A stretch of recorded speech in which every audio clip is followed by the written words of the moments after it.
Je ne vous appelle plus serviteur. En effet, le serviteur ne sait pas ce que son maître fait. Je vous appelle mes amis, parce que je vous ai fait connaître tout ce que j'ai entendu chez mon père.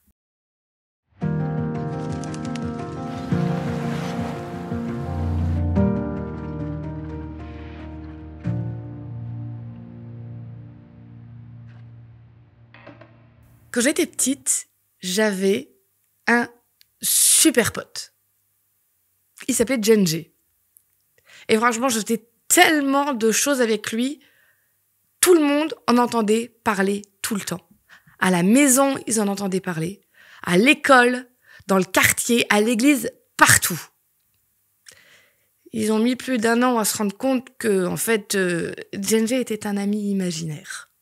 J'avais de l'imagination quand même. Moi, j'étais tenace dans les histoires que je racontais. Parce que, à la maison, ils étaient persuadés que c'était un copain de l'école. À l'école, ils étaient persuadés que c'était un copain du quartier. Dans le quartier, ils étaient persuadés que c'était un copain de l'église, etc., etc. J'ai mis du temps à être grillée. J'étais investie. Alors, un ami imaginaire, ça peut être bien quand on est petit, ça nous sert pour grandir. Avoir un ami réel, c'est mieux. Surtout qu'un ami réel, ce qui est important, j'ai envie de dire, c'est ce qu'on partage ensemble. Quand tu as un vrai ami, quelqu'un qui compte, normalement, il sait peut-être pas tout, mais beaucoup de choses de toi, et tu sais beaucoup de choses de lui ou d'elle, y compris ce qui est un peu moins reluisant, ce dont on est un peu moins fier. Quand tu as un vrai ami, t'as pas honte de lui ou d'elle. Tu sais, t'as peut-être vécu ça quand souvent c'est la période collège-lycée.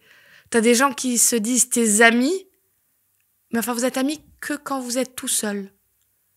Quand il y a du monde autour, tout d'un coup, tu n'existes plus. T'es pas assez bien. Ça, c'est pas des vrais amis, ça s'appelle des profiteurs.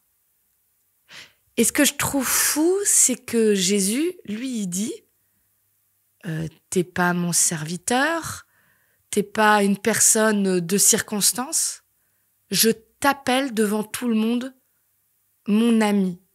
Je t'ai choisi, j'ai pas honte de toi, j'ai pas honte de qui tu es, de comment tu es. Je te défendrai jusqu'au bout parce que l'un et l'autre, on s'est choisi pour être vraiment des amis. Alors, parfois on se sent un peu isolé, parfois on se sent entouré d'amis et tant mieux. Mais quoi qu'il arrive, rappelle-toi que tu as un ami sur qui tu pourras toujours compter et qui ne te lâchera jamais.